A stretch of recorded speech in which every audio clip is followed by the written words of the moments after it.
Jamás pensé que las palabras más crueles de mi vida las escucharía de la boca de mi propio hijo. Ahora por fin puedes pudrirte aquí. Eres una carga. Antes de continuar, suscríbete al canal, activa la campanita porque todos los días tenemos nuevas historias. Deja tu like y cuéntanos en los comentarios desde qué ciudad nos estás viendo. Me llamo Aurelio Moreno Castilla. Tengo 75 años y lo que voy a contarles cambió mi vida para siempre. Todo comenzó en marzo de 2023, cuando mi mundo se desplomó literalmente bajo mis pies. Era un martes por la mañana, el 14 de marzo exactamente.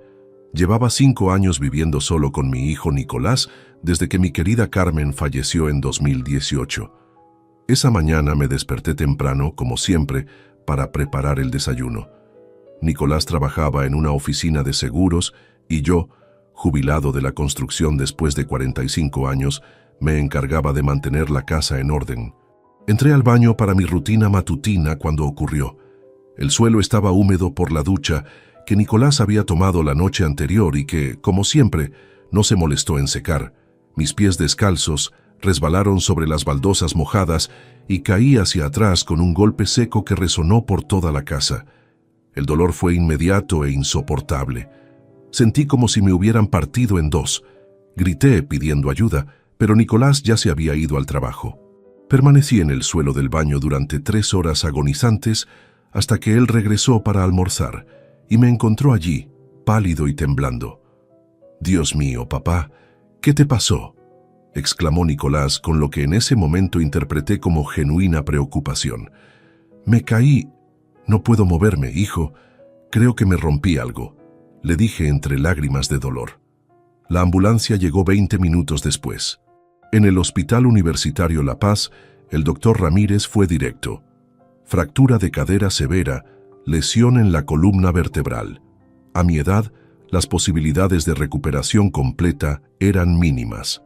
«Señor Moreno, vamos a operarlo, pero debe entender que probablemente necesitará silla de ruedas permanentemente», me explicó el cirujano, con esa frialdad profesional que intentaba ser compasiva. Durante los 2 meses de hospitalización, Nicolás me visitaba diariamente. Traía flores, se quedaba 1 hora hablando sobre su trabajo, preguntaba sobre mi estado. Yo estaba agradecido de tener un hijo tan atento. Cuando finalmente salí del hospital en mayo, la realidad me golpeó. Nuestra casa de 2 plantas no estaba preparada para una silla de ruedas. Nicolás había hecho algunas adaptaciones básicas en la planta baja, instalando barras de apoyo en el baño y reorganizando los muebles. «No te preocupes, papá. Vamos a salir adelante juntos», me dijo esa primera noche en casa, ayudándome a acostarme en la cama que habíamos movido al salón. Los primeros días fueron duros pero esperanzadores. Nicolás me ayudaba con las cosas básicas: bañarme, vestirme, preparar las comidas. Yo había ahorrado toda mi vida trabajando en la construcción y tenía una pensión decente de 1.800 euros mensuales. Decidí darle 1.200 euros cada mes para que pudiera dedicar tiempo a cuidarme en lugar de trabajar tantas horas extra. «Esto es para ayudar con los gastos de la casa y compensarte por el tiempo que dedicas a cuidarme», le dije cuando le entregué el primer sobre con el dinero. «Papá, no es necesario. Eres mi padre», respondió, pero vi cómo sus ojos se iluminaron al ver los billetes. Sin embargo, después de 3 semanas comencé a notar cambios sutiles en su comportamiento. Las sonrisas forzadas, los suspiros cuando tenía que ayudarme, la impaciencia cuando tardaba demasiado en hacer algo. Un día lo escuché hablando por teléfono con alguien. No puedo salir esta noche. Tengo que quedarme con mi padre. Sí, es agotador. No sé hasta cuándo voy a poder seguir así». Esas palabras me dolieron más que la caída misma. Comencé a darme cuenta de que mi dependencia estaba convirtiéndose en una carga para él y que los 1.200 euros mensuales no eran suficientes para comprar su paciencia o su amor filial. La situación empeoró gradualmente. Nicolás empezó a llegar tarde del trabajo, dejándome solo durante horas sin comer. A veces encontraba excusas para quedarse fuera los fines de semana, dejándome con comida preparada y la promesa de que regresaría pronto. Fue entonces cuando me di cuenta de que mi vida había cambiado para siempre, y no solo por el accidente. Mi propio hijo comenzaba a verme como un obstáculo en lugar de como su padre que lo había criado con amor después de que perdimos a Carmen. Pero esto era solo el comienzo de una traición que jamás imaginé posible. Los días se arrastraban como una pesadilla interminable. Cada mañana despertaba con la esperanza de que mi movilidad hubiera mejorado milagrosamente durante la noche, pero la silla de ruedas junto a mi cama me recordaba cruelmente mi nueva realidad. Nicolás había desarrollado una rutina mecánica conmigo. Me levantaba a las 7 de la mañana, me ayudaba a vestirme con movimientos bruscos y eficientes, preparaba un desayuno básico y se marchaba corriendo al trabajo. Por las noches regresaba cansado, malhumorado, cumpliendo con sus obligaciones filiales como quien paga una deuda pendiente. A finales de abril, la tensión en casa se había vuelto insostenible. Nicolás llegó una noche particularmente alterado, dejó caer las llaves sobre la mesa con más fuerza de la necesaria y se desplomó en el sofá. «Papá, esto no puede seguir así», dijo sin siquiera mirarme. «No puedo cuidarte las 24 horas del día y mantener mi trabajo. Los jefes ya me han llamado la atención 3 veces por llegar tarde». Sentí una punzada de culpa mezclada con tristeza.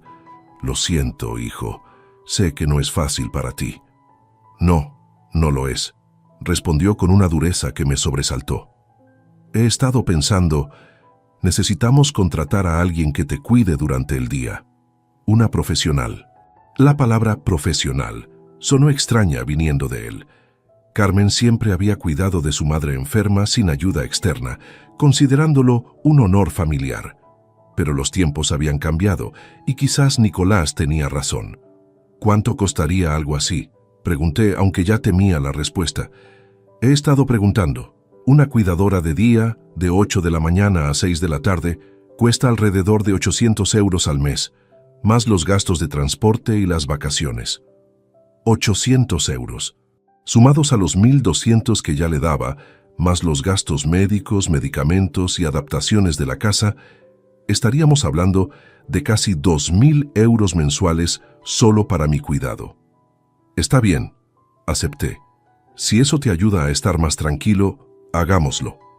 En mayo de 2023 llegó Montserrat López Torres a nuestras vidas.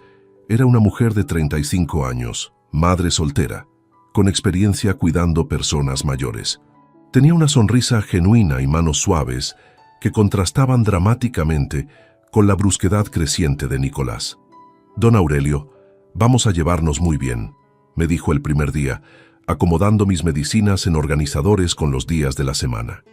«Mi trabajo es hacer que se sienta cómodo y seguro». Montserrat resultó ser una bendición inesperada. No solo se encargaba de mis necesidades básicas, sino que conversaba conmigo sobre su vida, me contaba historias de sus otros pacientes, incluso me ayudaba con ejercicios de fisioterapia que el doctor había recomendado. Sin embargo, pronto noté que su presencia, en lugar de aliviar a Nicolás, parecía molestarlo aún más. «Papá, realmente necesitas que te ayude a ducharte todos los días. Esos son 20 euros extra por sesión», me recriminó una tarde.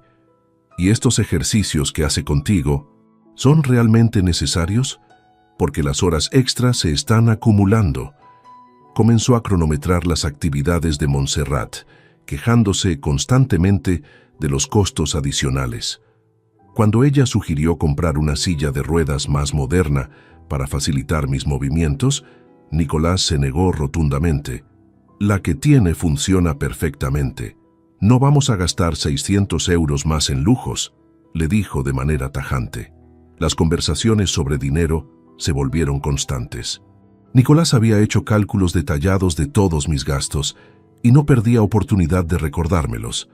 Entre Montserrat, tus medicinas, las adaptaciones de la casa, la comida especial que necesitas y los 1.200 euros que me das, estás costando exactamente 2.150 euros al mes, me informó un día de junio, mostrándome una hoja de cálculo que había preparado. «Eso es más de 25.000 euros al año, papá». La forma en que pronunció «costando» me hizo sentir como un objeto, una factura mensual que había que pagar. Ya no era su padre que necesitaba ayuda, era una carga financiera que había que gestionar. Nicolás, si el dinero es un problema, podemos hablar con el banco. Tengo algunos ahorros, intenté proponer. No se trata solo del dinero, papá. Se trata del tiempo, del esfuerzo, de que mi vida entera gira ahora alrededor de tu situación. Su pausa antes de decir situación fue elocuente. No podía ni siquiera decir discapacidad o enfermedad. Para él, yo me había convertido en una situación problemática. Montserrat, que había presenciado algunas de estas conversaciones, comenzó a mostrar incomodidad. Un día, mientras me ayudaba con los ejercicios, me confió sus preocupaciones. Don Aurelio, no me gusta meterme en asuntos familiares, pero su hijo parece muy estresado. ¿Han considerado buscar apoyo psicológico? Cuidar a un familiar puede ser abrumador. Sus palabras eran delicadas, pero el mensaje era claro. Había notado la creciente hostilidad de Nicolás hacia mí. En julio, las quejas de Nicolás alcanzaron un nuevo nivel. Llegó a casa una noche visiblemente molesto y se dirigió directamente hacia mí. Papá, he estado haciendo números. Con tu pensión de 1.800 euros y los gastos de 2.150, estás operando con pérdidas de 350 euros mensuales. Y eso sin contar los gastos extraordinarios como las citas médicas o las emergencias. Nicolás, tengo ahorros. No te estoy arruinando, repliqué, sintiendo cómo la humillación me quemaba por dentro. No se trata de arruinarme, se trata de que esto es insostenible. No puedo seguir sacrificando mi vida y mi futuro por esto. Esa noche, acostado en mi cama adaptada en el salón, comprendí que había perdido a mi hijo mucho antes de perder mis piernas. El accidente solo había revelado quién era realmente Nicolás. Alguien que veía las relaciones familiares como transacciones comerciales. Montserrat seguía siendo mi único refugio de humanidad en aquella casa que se había vuelto fría como una clínica. Pero presentía que Nicolás estaba planeando algo y que mi pequeña isla de dignidad también estaba en peligro. Lo que no sabía era que agosto traería consigo el comienzo del fin de nuestra relación y que mi hijo ya había comenzado a tramar la traición más cruel que pudiera imaginar. Agosto llegó con un calor sofocante que parecía intensificar la tensión que se respiraba en casa. Las quejas de Nicolás sobre los gastos se habían vuelto diarias, como una letanía amarga que acompañaba cada comida, cada medicamento que tomaba, cada hora que Montserrat pasaba cuidándome. Mi hijo había comenzado a comportarse de manera extraña. Lo sorprendía mirándome fijamente cuando pensaba que no me daba cuenta, como si estuviera evaluando algo en su mente. Sus conversaciones telefónicas se habían vuelto más frecuentes y misteriosas. Cuando entraba en la habitación, colgaba rápidamente o bajaba la voz hasta convertirla en murmullos inaudibles. Una tarde de principios de agosto, mientras Montserrat me ayudaba con la fisioterapia en el jardín trasero, escuché a Nicolás hablando acaloradamente por teléfono en la cocina. Las ventanas estaban abiertas por el calor, y aunque no podía distinguir todas las palabras, algunas frases llegaron claramente hasta mis oídos. No puede seguir así indefinidamente. Está costando una fortuna. Necesito encontrar una solución permanente. El tono urgente de su voz me alarmó. Cuando Montserrat fue a buscar agua, me acerqué discretamente a la ventana para escuchar mejor. He estado investigando opciones. Hay lugares especializados. No es un asilo. Es una residencia de rehabilitación. Sí, pero no tengo que visitarlo tan seguido. Sentí como si me hubieran echado agua helada. Mi propio hijo estaba planeando deshacerse de mí, y la conversación sugería que llevaba tiempo considerando esta posibilidad. Esa noche, durante la cena, Nicolás estaba inusualmente callado. Picoteaba la comida sin apetito y me observaba con una expresión que no logré descifrar. Finalmente, rompió el silencio. Papá, he estado pensando mucho sobre tu situación. ¿Mi situación? Repetí fingiendo ignorancia sobre lo que había escuchado. Tu recuperación. Los médicos dijeron que la rehabilitación intensiva podría ayudarte a recuperar algo de movilidad, ¿verdad? Era cierto que el doctor Ramírez había mencionado esa posibilidad remota durante una de mis revisiones, aunque había sido claro en que las probabilidades eran mínimas a mi edad. Sí, lo mencionaron, pero dijeron que sería un proceso muy largo y costoso. Nicolás se inclinó hacia adelante, como si hubiera estado esperando exactamente esa respuesta. Exacto. Costoso si lo hacemos aquí, en Madrid. Pero he estado investigando, y hay centros de rehabilitación en el interior, lugares especializados donde el aire puro y la tranquilidad pueden hacer maravillas por la recuperación. Sus ojos brillaban con un entusiasmo que no había visto en meses. Continuó hablando con una fluidez que sugería un discurso ensayado. Imagínate, papá, un lugar donde te puedan dedicar atención las 24 horas del día, con fisioterapeutas especializados, equipamiento médico de primera y todo por una fracción de lo que cuesta aquí. ¿Y dónde estaría ese lugar?, pregunté, aunque una parte de mí ya temía la respuesta. En Guadalajara hay una residencia de rehabilitación llamada Villa Esperanza que tiene excelentes referencias. He estado en contacto con ellos y creen que podrías beneficiarte mucho de su programa. Villa Esperanza. El nombre sonaba demasiado perfecto, demasiado conveniente. ¿Has hablado con ellos sin consultarme?, inquirí, sintiendo una mezcla de traición e incredulidad. Papá, solo estaba recabando información. Obviamente, la decisión final es tuya. Pero piénsalo. Rehabilitación profesional, compañía de otras personas en tu misma situación, actividades diseñadas específicamente para tu recuperación. Durante los siguientes días, Nicolás bombardeó mi resistencia con argumentos aparentemente lógicos. Traía folletos coloridos de supuestos centros de rehabilitación, imprimía testimonios de internet de familias satisfechas, incluso consiguió el número de teléfono de un doctor que supuestamente trabajaba en Villa Esperanza. Mira, papá, el doctor Sánchez me confirmó que tienen un programa específico para casos como el tuyo.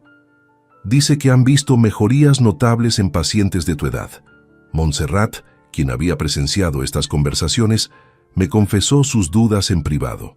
Don Aurelio, no sé si es apropiado que opine, pero esto me parece muy precipitado. Usted ha hecho progresos aquí, lentos pero constantes. ¿Por qué la prisa por enviarlo tan lejos? Su pregunta ecoaba mis propias preocupaciones, pero Nicolás tenía respuesta para todo. Montserrat, con todo respeto, tú no eres fisioterapeuta titulada. Lo que haces con mi padre está bien como mantenimiento, pero no es rehabilitación real. Él necesita tratamiento especializado que aquí no podemos proporcionarle. La forma despectiva en que habló de Montserrat me indignó, pero ella mantuvo la compostura profesional. En septiembre, la presión se intensificó. Nicolás había fijado una fecha tentativa para mediados de octubre y hablaba del viaje como si ya estuviera decidido. Papá, he hablado con Villa Esperanza y tienen una plaza disponible a partir del 15 de octubre. Es una oportunidad única, porque normalmente tienen lista de espera de meses. Nicolás, no me siento preparado para alejarme tanto de casa, de mis médicos conocidos, ¿De qué, papá? De esta rutina que no te lleva a ninguna parte. Llevas 6 meses en esa silla de ruedas y apenas has progresado. Necesitas un cambio de ambiente, un tratamiento más agresivo. Sus palabras eran como puñaladas. Cada frase estaba calculada para hacerme sentir que mi situación actual era un fracaso, que yo era un fracaso. En octubre, durante una de nuestras conversaciones nocturnas, Nicolás jugó su carta final. Papá, he tomado una decisión. He aceptado la plaza en Villa Esperanza. Partimos el 15 de enero. ¿Partimos?, pregunté con un hilo de esperanza. Te llevo y te instalo. Es importante que veas que es un lugar seguro y profesional. Después podré visitarte los fines de semana, al principio cada 15 días, hasta que te adaptes completamente. Cada 15 días, en el mejor de los casos. Y Montserrat, su contrato terminará el 14 de enero. Ya le he avisado para que busque otro trabajo. Esa noche, después de que Nicolás se fuera a dormir, permanecí despierto en la oscuridad, procesando la realidad de mi situación. Mi hijo había planificado meticulosamente mi exilio de la única vida que conocía, del único hogar que me quedaba después de perder a Carmen. En diciembre, durante las últimas semanas antes del supuesto viaje, noté que Nicolás parecía más relajado, casi aliviado. Había comenzado a hacer planes para remodelar mi habitación. Hablaba de convertirla en una oficina doméstica. Cuando regreses completamente recuperado, tendrás una habitación renovada esperándote, me decía con una sonrisa que ahora reconozco como completamente falsa. Montserrat, durante sus últimos días de trabajo, me apretó la mano con lágrimas en los ojos. Don Aurelio, espero que encuentre la paz y la recuperación que merece, donde quiera que vaya. Sus palabras tenían un dejo de despedida definitiva, como si ella supiera algo que yo aún no quería aceptar. El 14 de enero de 2024, la noche antes del viaje, hice mi maleta con objetos personales que Nicolás había seleccionado. Ropa básica, medicamentos, algunas fotografías de Carmen. No me permitió llevar muchas cosas porque, según él, Villa Esperanza proporcionaba todo lo necesario. Esa madrugada, mientras escuchaba a Nicolás moverse por la casa preparando los últimos detalles, comprendí que mi intuición había estado correcta desde el principio. No íbamos hacia una clínica de rehabilitación. Íbamos hacia mi abandono. El 15 de enero de 2024 amaneció gris y frío, como si el cielo quisiera advertirme sobre lo que estaba por suceder. Nicolás despertó temprano, con una energía nerviosa que contrastaba con mi creciente ansiedad. Durante el desayuno, apenas probé bocado mientras él revisaba obsesivamente una lista que había preparado la noche anterior. «Papá, ¿tienes todos tus documentos? El DNI, la tarjeta sanitaria, los informes médicos», preguntó mientras guardaba mis pertenencias en una maleta más pequeña de lo que yo había imaginado. «Sí, todo está aquí», respondí, palpando el sobre donde había organizado mis papeles más importantes. «Nicolás, ¿estás seguro de que esto es lo mejor? Podríamos intentar un poco más aquí en casa». Su expresión se endureció inmediatamente. «Papá, ya hemos hablado de esto 1000 veces. Villa Esperanza es tu mejor oportunidad de recuperarte. No podemos seguir perdiendo el tiempo con medias tintas». A las 10 de la mañana, un taxi se detuvo frente a casa. El conductor, un hombre mayor llamado Miguel, me ayudó a subir a su vehículo adaptado para sillas de ruedas. Nicolás cargó mi equipaje con movimientos mecánicos, evitando mirar directamente hacia la casa donde habíamos vivido juntos desde la muerte de Carmen. Durante el trayecto hacia Guadalajara, intenté iniciar conversaciones nostálgicas sobre nuestros recuerdos familiares, pero Nicolás respondía con monosílabos, concentrado en su teléfono móvil.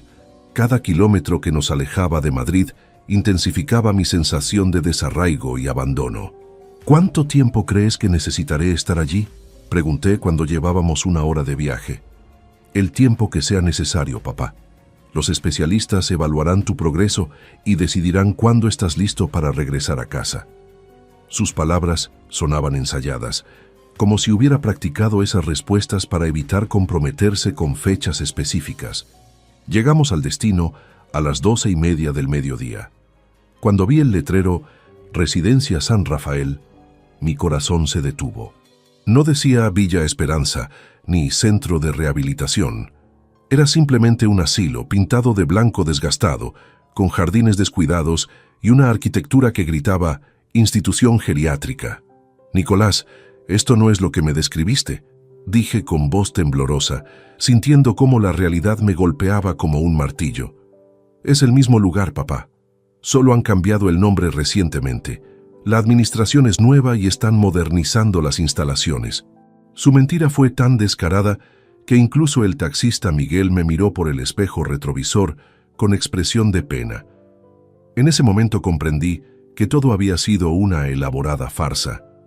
Los folletos, las llamadas telefónicas, el doctor Sánchez, todo inventado para convencerme de aceptar mi propio destierro. En la recepción nos atendió una mujer eficiente llamada Patricia, que trató todo el proceso como una transacción comercial rutinaria.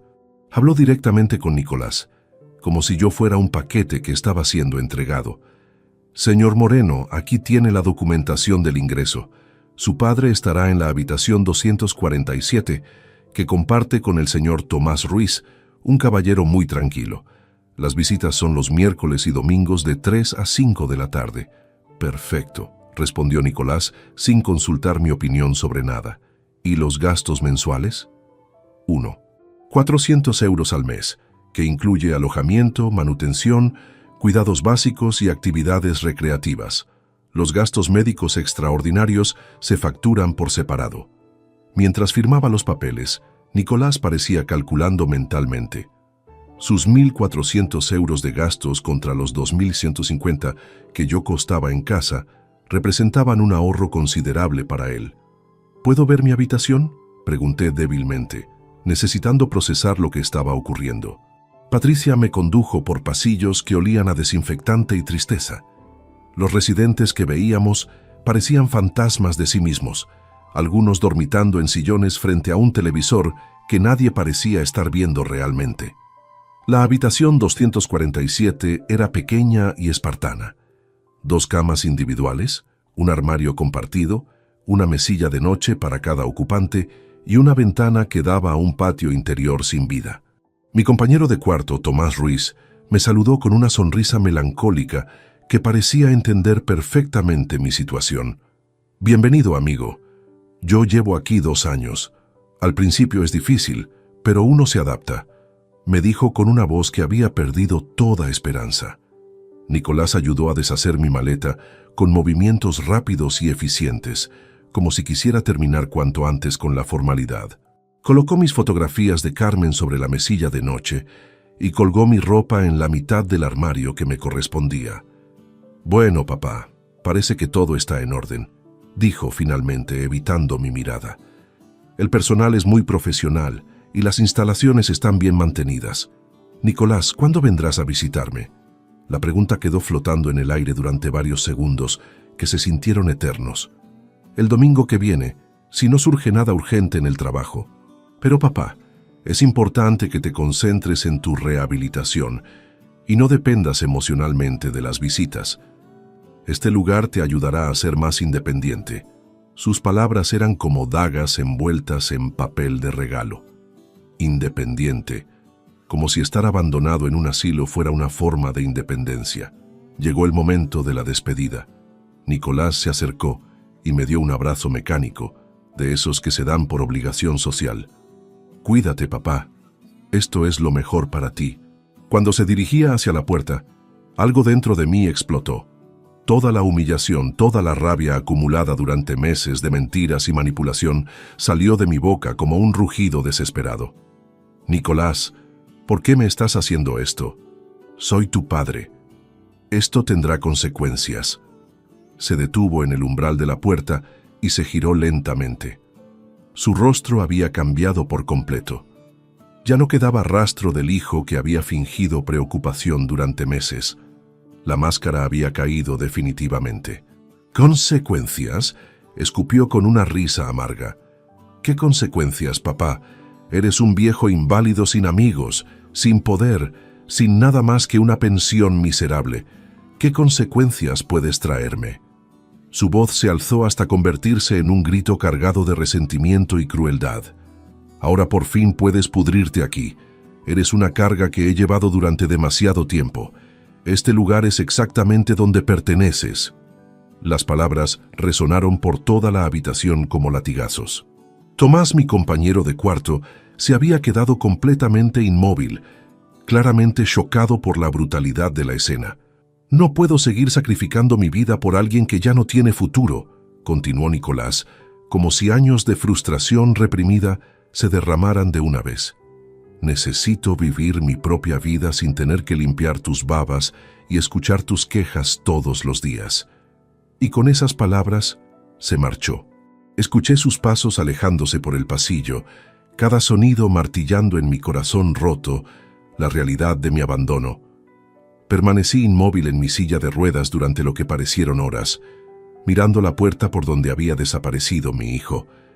Tomás se acercó y puso una mano temblorosa sobre mi hombro. «Tranquilo, amigo. Al principio duele mucho, pero el dolor se vuelve más llevadero con el tiempo». Esa noche, acostado en una cama extraña, en una habitación que olía a vejez y desesperanza, lloré por primera vez desde la muerte de Carmen. no solo por mi situación, sino por haber perdido al hijo que creía conocer, por haber criado a un hombre capaz de tanta crueldad hacia quien le dio la vida. Pero lo que Nicolás no sabía, lo que no podía ni imaginar, era que en este lugar aparentemente sin esperanza, encontraría algo que cambiaría todo para siempre, y que sus palabras sobre consecuencias se convertirían en una profecía que él mismo había pronunciado. Los primeros días en la residencia San Rafael transcurrieron como una pesadilla en cámara lenta. Cada amanecer me recordaba cruelmente dónde estaba y por qué había llegado hasta allí. El desayuno se servía a las 8 en punto en un comedor impersonal donde 30 ancianos comían en silencio, perdidos en sus propios mundos de resignación y melancolía. Mi compañero de habitación, Tomás Ruiz, resultó ser un hombre sabio que había trabajado durante 40 años como maestro de escuela. Su familia lo visitaba religiosamente cada domingo, trayendo flores frescas y pasteles caseros. Observar esas reuniones familiares intensificaba mi sensación de abandono, pero Tomás compartía generosamente sus dulces conmigo y me contaba historias de sus antiguas clases para distraerme del dolor. Don Aurelio, me dijo el tercer día mientras organizaba las fotografías de sus nietos sobre su mesilla, he visto llegar a muchas personas aquí. Algunas se dejan vencer por la amargura, otras encuentran formas de reconstruir su dignidad. Usted tiene que decidir en qué grupo quiere estar. Sus palabras resonaron en mi mente, pero yo aún estaba demasiado sumergido en la traición de Nicolás para pensar en reconstruir nada. Pasaba las tardes en mi silla de ruedas junto a la ventana, viendo el patio interior donde otros residentes paseaban lentamente o simplemente se sentaban en bancos de hormigón contemplando la nada. El cuarto día, durante la merienda vespertina, una voz familiar me sobresaltó desde atrás. «¿Aurelio Moreno Castilla? ¿Pero qué diablos haces aquí, hermano?» Me giré y allí estaba Roberto Jiménez Vega, con su característica sonrisa amplia y sus ojos llenos de vida que contrastaban dramáticamente con el ambiente gris del lugar.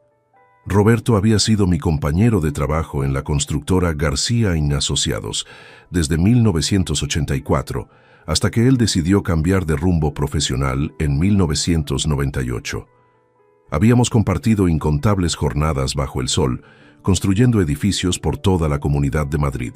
«Roberto, ¿qué haces tú aquí?», exclamé sintiendo por primera vez en días algo parecido a la alegría. «Trabajo aquí, amigo. Soy el gerente de administración desde hace 3 años», respondió acercándose para darme un abrazo genuino. «Pero la pregunta es, ¿qué hace Aurelio Moreno en una residencia geriátrica? La última vez que supe de ti, estabas viviendo cómodamente con tu hijo después de la muerte de Carmen». La mención de mi situación familiar hizo que mi rostro se ensombreciera inmediatamente. Roberto, que siempre había sido perspicaz para leer las emociones, se dio cuenta enseguida. «Ven, vamos a mi oficina. Allí podremos hablar con tranquilidad». Su oficina era un oasis de calidez humana en aquel lugar institucional. Las paredes estaban cubiertas de fotografías de residentes en actividades recreativas, diplomas de cursos de geriatría y una planta verde que cuidaba personalmente. Me sirvió café en una taza de porcelana real, no en los vasos de plástico del comedor. «Cuéntame qué ha pasado, Aurelio, y no me vengas con evasivas porque te conozco desde hace 40 años». Durante la siguiente hora le relaté toda la historia. El accidente, la dependencia creciente, los 1.200 euros mensuales que le daba a Nicolás, la contratación de Montserrat, las quejas constantes sobre los gastos y finalmente la elaborada mentira de Villa Esperanza que me había traído hasta aquí. Roberto escuchó en silencio, pero su expresión se iba endureciendo progresivamente.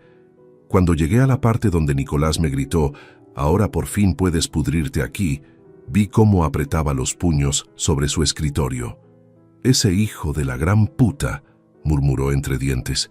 «Perdona la expresión, Aurelio, pero lo que tu hijo ha hecho contigo es absolutamente despreciable. Roberto, tal vez yo fui una carga demasiado pesada para él. Los gastos eran altos y él es joven, tiene derecho a vivir su vida». «No digas tonterías», interrumpió Roberto golpeando la mesa. Tú criaste a ese muchacho solo después de que Carmen murió. Trabajaste como un animal durante 45 años para darle una educación y un hogar. Nicolás tiene una obligación moral contigo que va más allá del dinero. Se levantó de su silla y comenzó a caminar por la oficina, claramente agitado. Además, Aurelio, hay algo que no cuadra en toda esta historia. Si tu pensión es de 1.800 euros y los gastos totales eran 2.150, hablamos de una diferencia de apenas 350 euros mensuales. Cualquier hijo decente habría puesto esa diferencia de su bolsillo sin pestañear. Tenía razón, por supuesto. La cantidad no era astronómica para alguien con un trabajo estable como Nicolás. Pero hay más, continuó Roberto. El costo de esta residencia es de 1.400 euros mensuales. Eso significa que tu hijo está ahorrando 750 euros cada mes deshaciendo de ti. Esto no fue una decisión emocional desesperada. Fue un cálculo financiero frío. La revelación me golpeó como un puñetazo en el estómago. No solo había sido abandonado, sino que mi abandono representaba un beneficio económico para Nicolás. Roberto, da igual los números. El daño ya está hecho. Estoy aquí y aquí me quedaré hasta que... ¿Hasta que qué? Me interrumpió. ¿Hasta que te dejes morir de tristeza? Aurelio, te conozco. Eres un luchador. El hombre que construyó medio Madrid a golpe de pico y pala no puede rendirse ante el primer revés. Me quedé callado, procesando sus palabras. Roberto se sentó frente a mí y me miró directamente a los ojos. Escúchame bien, amigo. Tu hijo cree que eres un viejo indefenso sin recursos ni contactos. Pero está equivocado. Sigues teniendo amigos que te respetan, sigues teniendo dignidad y sigues teniendo derechos. ¿Qué estás sugiriendo? Estoy sugiriendo que no permitas que este abuso quede impune. Tu hijo necesita entender que las acciones tienen consecuencias, especialmente cuando se trata de familia. Roberto abrió un cajón de su escritorio y sacó una agenda telefónica gastada. ¿Recuerdas a tu hermano Tomás? El que se mudó a Villanueva del Río después de vender su parte del negocio familiar en los años 90. Por supuesto que recordaba a Tomás. Habíamos tenido contacto esporádico durante los últimos años, principalmente tarjetas de Navidad y alguna llamada ocasional en cumpleaños familiares. Sí, pero ¿qué tiene que ver Tomás con todo esto? Aurelio, tu hermano no vendió su parte del negocio familiar, la expandió. Tomás Moreno es ahora el propietario de Construcciones Moreno S.L., una de las empresas de desarrollo inmobiliario más importantes de Castilla-La Mancha. Su compañía vale más de 40 millones de euros. La información me dejó boquiabierto. Durante todos estos años, Tomás había mantenido un perfil discreto sobre su éxito empresarial. ¿Cómo sabes todo eso? Porque el año pasado su empresa construyó el nuevo ala de esta residencia. Yo trabajé directamente con él durante 3 meses. Cuando mencioné que tenía un viejo amigo llamado Aurelio Moreno, me preguntó si era su hermano. Le dije que sí, pero que habías perdido contacto. Roberto cerró la agenda y me miró con una sonrisa que conocía bien. La misma expresión que ponía cuando había encontrado la solución a un problema complicado en las obras. Aurelio, tu hermano me preguntó específicamente por ti. Quería saber cómo estabas, si necesitabas algo. Le dije que estabas bien, cuidado por tu hijo. Pero ahora que conozco la verdad, Roberto, ¿qué estás pensando hacer? Voy a llamar a Tomás y contarle exactamente lo que tu hijo te ha hecho. Tu hermano tiene derecho a saber que has sido abandonado mientras tu familia le miente sobre tu bienestar. La propuesta me aterrorizó y me emocionó a la vez. Por un lado, la idea de que Tomás supiera de mi humillación me avergonzaba profundamente. Por otro lado, la perspectiva de reconectarme con la única familia que me quedaba despertaba una esperanza que creía muerta. ¿Y si Tomás no quiere involucrarse? Es mayor, tiene su propia vida. Aurelio, tu hermano, construyó un imperio empresarial, pero nunca se casó, nunca tuvo hijos. Tú eres su única familia real. Cuando sepa lo que ha pasado, te garantizo que tomará cartas en el asunto. Esa noche, acostado en mi cama de la residencia, no pude dormir. Las palabras de Roberto resonaban en mi mente como campanas de esperanza. Por primera vez desde el abandono, Comencé a imaginar que tal vez mi historia no había terminado, que quizás las consecuencias que le había gritado a Nicolás no eran solo las palabras desesperadas de un anciano indefenso. Al día siguiente, Roberto me buscó durante el almuerzo con una expresión de determinación que reconocí inmediatamente. Aurelio, he tomado una decisión. Voy a llamar a tu hermano esta tarde. Es hora de que la verdad salga a la luz. Y así comenzó la cadena de eventos que transformaría mi tragedia en algo que ninguno de nosotros, especialmente Nicolás, podríamos haber anticipado. El 18 de enero de 2024, 3 días después de mi abandono, Roberto cumplió su promesa. Esa tarde, mientras yo intentaba concentrarme en un libro de poesía que había encontrado en la biblioteca de la residencia, él me buscó con una expresión seria que me hizo comprender que había llegado el momento de la verdad. Aurelio, acabo de hablar con tu hermano. La conversación duró casi 1 hora. Mi corazón comenzó a latir tan fuerte que temí que Roberto pudiera escucharlo. Durante los últimos días había fluctuado entre la esperanza y el terror ante esta confrontación inevitable con la realidad de mi situación familiar. ¿Cómo se lo tomó? Roberto se sentó frente a mí en uno de los sillones del salón común, donde varios residentes jugaban dominó o simplemente dormitaban frente al televisor. Su expresión era una mezcla de satisfacción y preocupación. Al principio no me creyó. Me dijo que Nicolás lo había llamado hace 2 semanas para decirle que estabas perfectamente, viviendo cómodamente en casa, recibiendo cuidados excelentes. La revelación me confirmó lo que ya sospechaba. Nicolás había estado mintiendo sistemáticamente a toda la familia sobre mi verdadera situación. ¿Qué le dijiste exactamente? Le conté toda la historia desde el principio. El accidente, la dependencia, los 1.200 euros mensuales, Montserrat, las quejas constantes sobre los gastos. Le expliqué cómo te engañó con la mentira de Villa Esperanza y las palabras exactas que te gritó antes de abandonarte aquí. Roberto hizo una pausa, como si estuviera recordando la intensidad de aquella conversación telefónica. Cuando llegué a la parte donde Nicolás te dijo, ahora por fin puedes pudrirte aquí, tu hermano guardó silencio durante casi 1 minuto. Pensé que se había cortado la llamada. ¿Y luego? Luego explotó. Nunca había escuchado a un hombre de su edad usar un lenguaje tan colorido.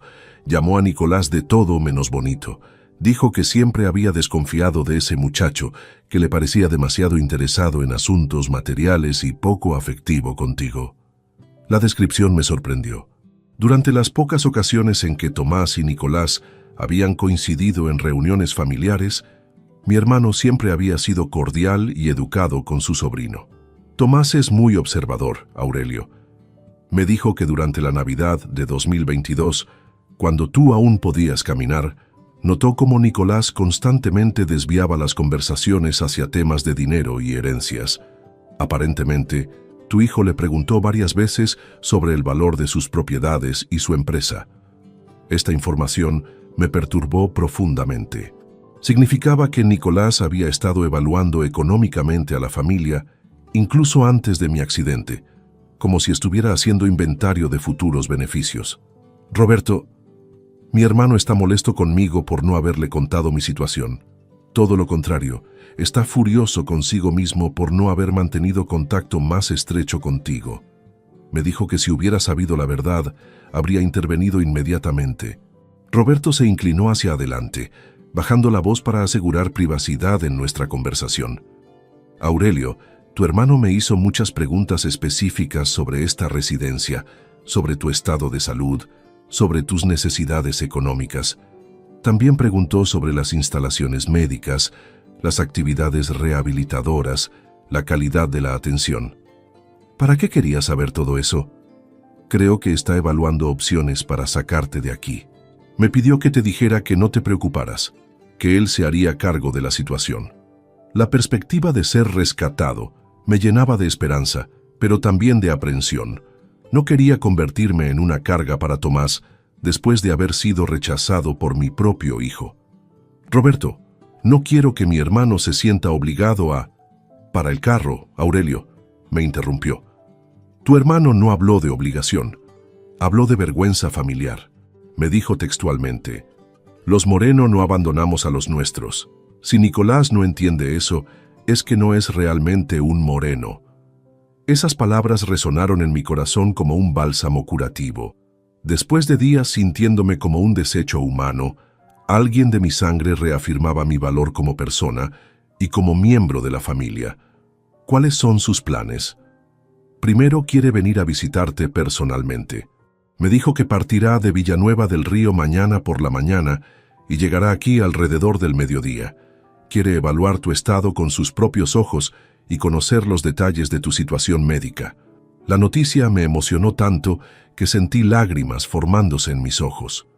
Hacía más de 2 años que no veía a Tomás en persona.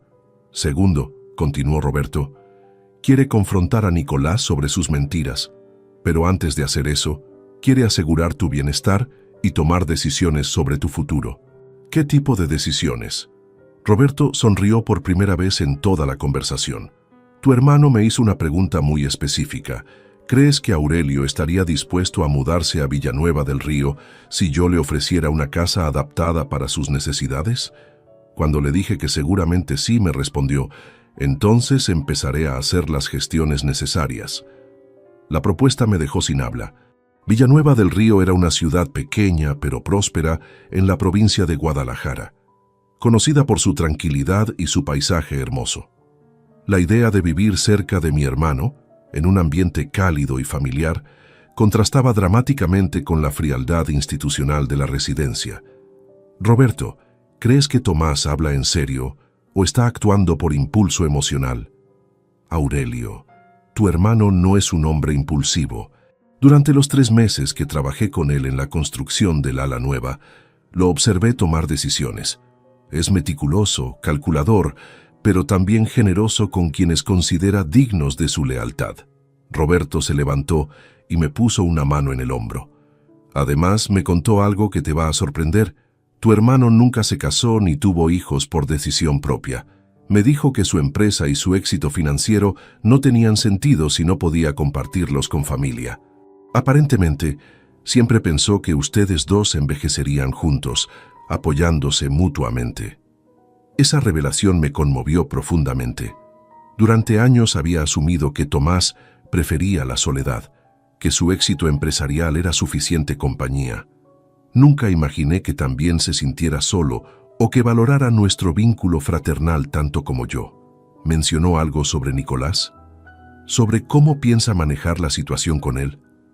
La expresión de Roberto se endureció. Sí, habló de Nicolás. Me dijo que había estado enviándole dinero ocasionalmente durante los últimos años, pequeñas cantidades para ayudar con gastos familiares. Aparentemente, Nicolás le había pedido ayuda varias veces, siempre con excusas relacionadas a tu cuidado médico. El estómago se me revolvió. Mi hijo había estado extorsionando económicamente a mi hermano usando mi salud como pretexto, mientras simultáneamente planificaba abandonarme. Tomás está furioso por haber sido manipulado, pero más furioso por cómo han tratado a su hermano. Me dijo que Nicolás había perdido el derecho a llamarse parte de la familia Moreno. Esa tarde, después de la conversación con Roberto, me retiré a mi habitación con una mezcla de emociones contradictorias. Por un lado, la perspectiva de reconectarme con Tomás y posiblemente comenzar una nueva vida me llenaba de esperanza. Por otro lado, la confirmación de la profundidad de la traición de Nicolás intensificaba mi dolor. Tomás Ruiz, mi compañero de cuarto, notó mi estado emocional alterado. Don Aurelio, ¿ha recibido buenas noticias? Se le ve diferente. Mi hermano viene a visitarme mañana. No lo he visto en más de 2 años. Eso es maravilloso. La familia verdadera siempre encuentra la manera de reunirse. Sus palabras me hicieron reflexionar sobre el concepto de familia verdadera. Nicolás era mi hijo biológico, pero había demostrado ser incapaz de amor incondicional. Tomás era mi hermano, separado por años y kilómetros, pero había respondido inmediatamente cuando supo de mi necesidad. Esa noche, por primera vez desde mi llegada a la residencia, me acosté con una sensación de expectativa positiva. Mañana vería a Tomás y quizás comenzaría el proceso de reconstruir mi vida con la ayuda de la única familia que realmente me valoraba. Lo que no sabía era que la visita de mi hermano desencadenaría una serie de eventos que no solo cambiarían mi destino, sino que también le darían a Nicolás una lección sobre las verdaderas consecuencias de la crueldad familiar. El momento de la justicia se acercaba, y yo finalmente dejaría de ser una víctima para convertirme en el protagonista de mi propia historia de redención. El 25 de enero de 2024 amaneció con un cielo despejado que parecía presagiar cambios positivos. Desde las 8 de la mañana me encontraba en el salón principal de la residencia, nervioso como un colegial esperando a que llegara su padre después de un largo viaje. Roberto había coordinado discretamente la visita de Tomás, asegurándose de que tuviéramos privacidad para nuestra reunión. A las 12:30 en punto, vi a través de las ventanas del salón cómo se detenía un Mercedes negro elegante en el aparcamiento. Del vehículo descendió un hombre alto, vestido con un abrigo gris de lana fina, que caminaba con la seguridad de alguien acostumbrado a tomar decisiones importantes. Aunque habían pasado más de 2 años desde nuestro último encuentro, reconocí inmediatamente la figura erguida de mi hermano menor.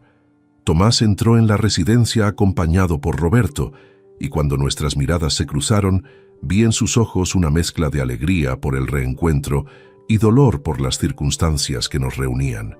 Se acercó directamente hacia mí y me envolvió en un abrazo que duró varios minutos, sin importarle que otros residentes y el personal nos observaran. «Hermano», murmuró en mi oído, «lamento tanto no haber estado aquí cuando me necesitabas». «Tomás, no tenías forma de saber lo que estaba pasando», respondí, sintiendo cómo las lágrimas rodaban por mis mejillas sin control. Roberto nos condujo a una sala privada que había reservado para la ocasión. Era un espacio pequeño pero acogedor, con sillones cómodos y una mesa baja, donde había dispuesto café y pastas caseras que había traído de su propia casa. «Aurelio, antes de hablar de cualquier otra cosa, necesito que me cuentes con tus propias palabras todo lo que has vivido estos últimos meses», dijo Tomás mientras me servía café en una taza de porcelana que había traído consigo. Durante la siguiente hora, le relaté detalladamente mi experiencia, desde el momento del accidente hasta las palabras crueles de Nicolás en esta misma habitación 10 días atrás. Tomás escuchó sin interrumpir, pero pude observar cómo su mandíbula se tensaba progresivamente y cómo sus manos se cerraban en puños cada vez que mencionaba una nueva traición de su sobrino. «Ese desgraciado me ha estado mintiendo durante meses», dijo finalmente cuando terminé mi relato. «En octubre me llamó pidiendo 2.000 euros para gastos médicos especiales tuyos. En diciembre, otros 1.500 para equipamiento de rehabilitación. Siempre me aseguraba que estabas progresando maravillosamente bajo su cuidado». La revelación me indignó tanto como me entristeció. Nicolás no solo me había abandonado, sino que había estado lucrándose económicamente con mi situación fingida. «Tomás, no sabía nada de eso. Si hubiera imaginado que te estaba extorsionando, no es tu culpa, hermano. La culpa es mía por haber sido tan ingenuo y suya por ser tan miserable». Tomás se levantó y comenzó a caminar por la pequeña habitación, claramente agitado, pero controlando su temperamento con el dominio de alguien acostumbrado a manejar situaciones difíciles en el mundo empresarial. «Aurelio, quiero que sepas algo importante. Durante estos años de éxito empresarial, he conseguido acumular una fortuna considerable. Mi empresa, Construcciones Moreno, tiene un valor estimado de 42 millones de euros. Tengo propiedades en 5 provincias, cuentas bancarias que generan intereses sustanciales y inversiones diversificadas». Me quedé sorprendido por la magnitud de su éxito. Sabía que le había ido bien en los negocios, pero nunca imaginé que hubiera alcanzado semejante nivel de prosperidad. «Te cuento esto», continuó, «porque quiero explicarte una decisión que tomé anoche después de hablar con Roberto. He decidido hacerte socio del 50% de mi empresa». Las palabras resonaron en mis oídos como si hubiera escuchado mal. «¿Socio? Tomás, no puedes estar hablando en serio». «Estoy completamente serio». Mañana mismo mi abogado, el licenciado Carlos Mendoza, preparará toda la documentación necesaria para formalizar tu participación en Construcciones Moreno S.L. Recibirás mensualmente dividendos que superarán los 8.000 euros, además de tener voz y voto en todas las decisiones importantes de la empresa. Me quedé sin habla. La generosidad de mi hermano era abrumadora, pero también me preocupaba convertirme en una carga para él después de haber sido rechazado por mi propio hijo. Tomás, esto es demasiado generoso. No puedo aceptar que sacrifiques tu patrimonio por... ¡Para!, me interrumpió con firmeza. No estoy sacrificando nada. Durante 20 años he construido este imperio empresarial sin familia propia, siempre con la idea de que algún día lo compartiría con las personas que realmente me importan. Tú eres mi única familia verdadera, Aurelio. Se sentó frente a mí y tomó mis manos entre las suyas. Además, hermano, tu participación en la empresa no es caridad. Eres un constructor con 45 años de experiencia. Tu conocimiento del sector de la construcción es invaluable. Quiero que trabajes conmigo, que aportes tu experiencia, que te sientas útil y valorado. La propuesta era tentadora, pero aún tenía dudas prácticas. ¿Cómo podría trabajar desde aquí? Estoy en una silla de ruedas, lejos de tu empresa. ¿Por qué no vas a quedarte aquí?, respondió con una sonrisa que conocía desde nuestra juventud. He comprado una propiedad en Villanueva del Río, específicamente pensando en adaptarla para tus necesidades. Es una casa de una planta, con jardín privado, totalmente accesible para sillas de ruedas, y está a solo 5 minutos de las oficinas de la empresa. La información me dejó completamente abrumado. En solo una semana, mi situación había pasado de la desesperación absoluta a posibilidades que ni siquiera había osado imaginar. ¿Cuándo compraste esa casa?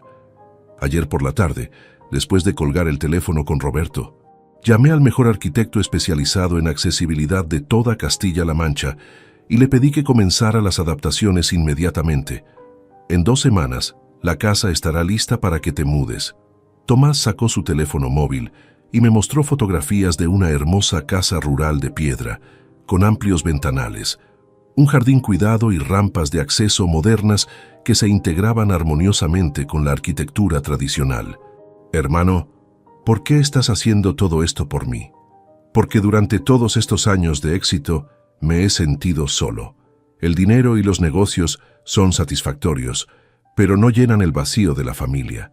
Cuando Roberto me contó lo que te había pasado, comprendí que tenía la oportunidad de rectificar años de distanciamiento y de construir algo significativo contigo. Se acercó más y bajó la voz. Pero hay otra razón, Aurelio. Quiero que Nicolás comprenda las consecuencias de sus acciones. Cuando descubra que has pasado de ser un viejo inútil a socio de una empresa multimillonaria, va a entender el error monumental que ha cometido. La perspectiva de que Nicolás conociera mi nueva situación me generaba sentimientos contradictorios. Por un lado, deseaba que supiera que no era la víctima indefensa que había imaginado. Por otro lado, no quería que mi reconciliación con Tomás se convirtiera en un instrumento de venganza.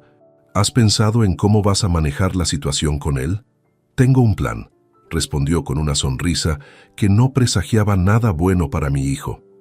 Roberto me contó que Nicolás prometió visitarte los domingos. Vamos a darle una pequeña sorpresa cuando aparezca por aquí. ¿Qué tipo de sorpresa? Voy a estar presente durante su próxima visita. Quiero confrontarlo cara a cara sobre sus mentiras y sobre el trato que te ha dado. Pero antes de eso, quiero que tengas en tus manos toda la documentación de tu nueva situación empresarial. Tomás se levantó y caminó hacia la ventana, contemplando el jardín de la residencia donde algunos ancianos paseaban lentamente. Aurelio, tu hijo cree que eres un hombre sin recursos, sin poder, sin opciones. Se equivoca completamente. Cuando descubra quién eres realmente ahora, va a tener que enfrentarse a las consecuencias de haber subestimado a la familia Moreno.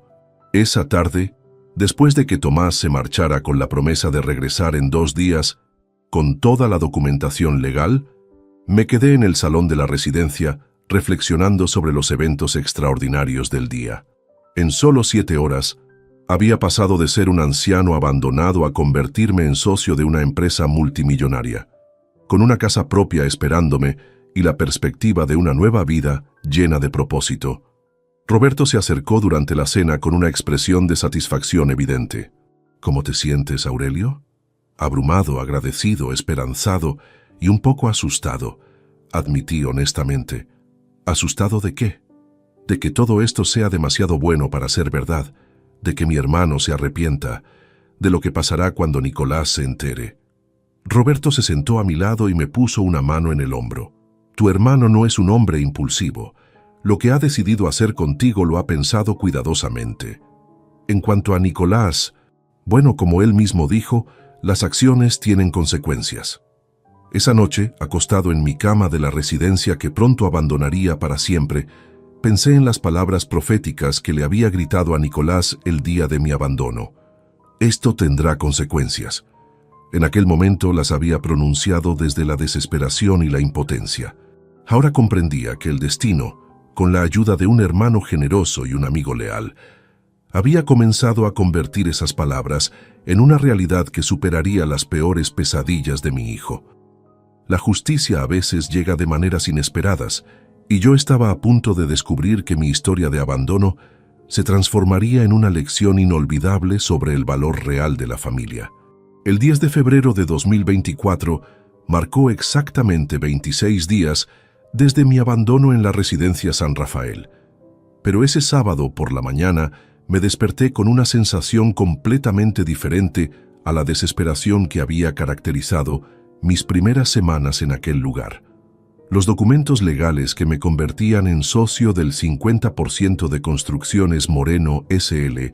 reposaban cuidadosamente organizados en el cajón de mi mesilla de noche, junto con las llaves de mi futura casa en Villanueva del Río. Tomás había cumplido meticulosamente cada una de sus promesas. El licenciado Carlos Mendoza había visitado la residencia 3 días atrás para formalizar toda la documentación empresarial, explicándome detalladamente mis nuevos derechos y responsabilidades como copropietario de una compañía valorada en 42 millones de euros. Las fotografías de la casa adaptada mostraban un hogar completamente renovado, con tecnología domótica, jardines cuidados por profesionales y un despacho diseñado específicamente para que pudiera trabajar cómodamente desde mi silla de ruedas. Roberto había sido fundamental en la coordinación de todos estos preparativos, manteniendo absoluta discreción sobre mi transformación económica. Para el resto del personal y los residentes de San Rafael, yo seguía siendo simplemente Aurelio Moreno, el anciano abandonado por su hijo que recibía visitas ocasionales de su hermano empresario. Esa mañana, mientras desayunaba tranquilamente en el comedor junto a mi compañero Tomás Ruiz, Roberto se acercó a nuestra mesa con una expresión que mezclaba anticipación y cierta preocupación. Aurelio, acabo de recibir una llamada en recepción. Tu hijo viene a visitarte esta tarde. Llegará alrededor de las 3. La noticia me causó una descarga de adrenalina inmediata. Habían transcurrido casi 4 semanas desde aquella terrible despedida, y aunque había esperado que Nicolás apareciera eventualmente, la realidad de su visita inminente me generaba una mezcla compleja de nerviosismo y anticipación. ¿Mencionó algo específico sobre el motivo de su visita?, pregunté, intentando mantener la compostura. No, solo dijo que necesitaba verte por un asunto importante y preguntó si podía hablar contigo en privado. Roberto se inclinó ligeramente hacia mí, bajando la voz para asegurar confidencialidad. Tu hermano llegará a las 2:30. Quiere estar presente cuando Nicolás aparezca, pero oculto inicialmente. Tenemos preparada la sala de reuniones privada donde podrás recibir a tu hijo, y Tomás esperará en mi oficina hasta el momento apropiado para hacer su entrada. El plan me parecía perfectamente orquestado, pero también me generaba cierta aprensión. Confrontar a Nicolás sobre sus mentiras y traiciones era necesario, pero también doloroso. A pesar de todo lo que me había hecho, seguía siendo mi hijo. Roberto, ¿crees que estamos haciendo lo correcto? Tal vez deberíamos darle una oportunidad de explicarse antes de... Aurelio, me interrumpió Tomás Ruiz, mi compañero de habitación, quien había escuchado nuestra conversación. He observado muchas reuniones familiares en este lugar durante 2 años. Los hijos que abandonan a sus padres por razones económicas no regresan por remordimientos, regresan porque necesitan algo más. Sus palabras resonaron con una sabiduría nacida de la experiencia y la observación. Roberto asintió gravemente. Tu compañero tiene razón. Después de 26 días sin noticias, la súbita urgencia de Nicolás por verte sugiere motivaciones específicas. A las 2:30 en punto, Tomás llegó a la residencia conduciendo su Mercedes con la puntualidad característica de un hombre de negocios exitoso. Vestía un traje azul marino impecable y portaba un maletín de cuero que contenía copias adicionales de todos los documentos empresariales, por si fueran necesarios durante la confrontación. «¿Cómo te sientes, hermano?», me preguntó mientras Roberto nos acompañaba hacia la sala de reuniones privada. «Nervioso, pero determinado. Durante estos días he tenido tiempo para reflexionar sobre todo lo que Nicolás me hizo, y creo que merece conocer las consecuencias de sus decisiones». «Perfecto. Recuerda que no estás solo en esto. Tengo muchas ganas de hablar cara a cara con ese sobrino mío sobre sus métodos de extorsión familiar». La sala de reuniones había sido preparada cuidadosamente. Mi silla de ruedas estaba posicionada frente a la puerta, con los documentos empresariales estratégicamente colocados sobre la mesa, parcialmente visibles, pero no obviamente expuestos. Tomás se retiró a la oficina de Roberto, desde donde podría escuchar toda la conversación a través del intercomunicador interno. A las 3:05 escuchamos el sonido familiar de pasos rápidos aproximándose por el pasillo. Roberto abrió la puerta y apareció Nicolás, vestido con ropa casual pero claramente nervioso. Su aspecto físico había cambiado ligeramente durante estas semanas. Parecía más delgado, tenía ojeras pronunciadas y su cabello mostraba signos de descuido. «Hola, papá», dijo con una sonrisa forzada que no alcanzaba sus ojos. «¿Cómo te encuentras?» «Mejor de lo que esperabas, aparentemente», respondí con una calma que me sorprendió a mí mismo. Roberto se retiró discretamente, cerrando la puerta tras él. Nicolás se sentó frente a mí, mirando nerviosamente alrededor de la sala antes de fijar su atención en los papeles que había sobre la mesa. «¿Qué son esos documentos?», preguntó con curiosidad evidente. «Asuntos legales rutinarios de la residencia», mentí deliberadamente, queriendo observar hacia dónde se dirigía la conversación. Nicolás asintió, aparentemente tranquilizado, y se inclinó hacia adelante con una expresión que intentaba transmitir preocupación filial. «Papá, he venido porque tengo un problema serio. Los gastos de la casa se han disparado últimamente. Las facturas de electricidad, el seguro del hogar, los impuestos municipales, todo ha subido muchísimo». Ahí estaba. Tal como Tomás Ruiz había predicho, Nicolás no había venido por remordimientos o preocupación genuina. Había venido porque necesitaba dinero. «¿Y qué tiene que ver eso conmigo?», pregunté manteniendo un tono neutral. «Bueno, necesito acceso a tu cuenta bancaria para poder pagar algunos gastos urgentes, solo temporalmente hasta que mi situación laboral se estabilice». La desvergüenza de su petición me dejó momentáneamente sin palabras. Después de abandonarme con palabras crueles, regresaba pidiendo acceso a mi dinero como si nada hubiera pasado. «Nicolás, ¿recuerdas las últimas palabras que me dijiste en esta misma sala?». Su rostro se tensó ligeramente. «Papá, estaba muy estresado ese día. No hablaba en serio. Sabes que te quiero y que solo quiero lo mejor para ti. Lo mejor para mí era pudrirme aquí como una carga inútil». Esas fueron palabras dichas en un momento de frustración, pero ahora he reflexionado y creo que podríamos encontrar una solución que beneficie a ambos. ¿Qué tipo de solución? Nicolás se animó visiblemente, interpretando mi pregunta como una apertura a la negociación. Podría visitarte más frecuentemente, tal vez traerte algunas comodidades extras, incluso considerar llevarte a casa los fines de semana. Pero necesito que me ayudes con estos gastos inesperados.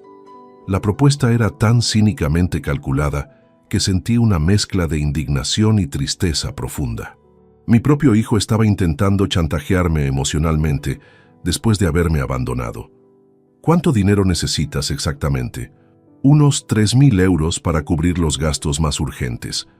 Y tal vez podrías darme acceso regular a tu cuenta, digamos 1.500 euros mensuales, para asegurar que la casa se mantenga en buenas condiciones para cuando regreses. Cuando regreses. Ni siquiera tenía la decencia de ser honesto sobre sus intenciones reales. Nicolás, antes de tomar cualquier decisión sobre dinero, me gustaría que conocieras algunos cambios recientes en mi situación.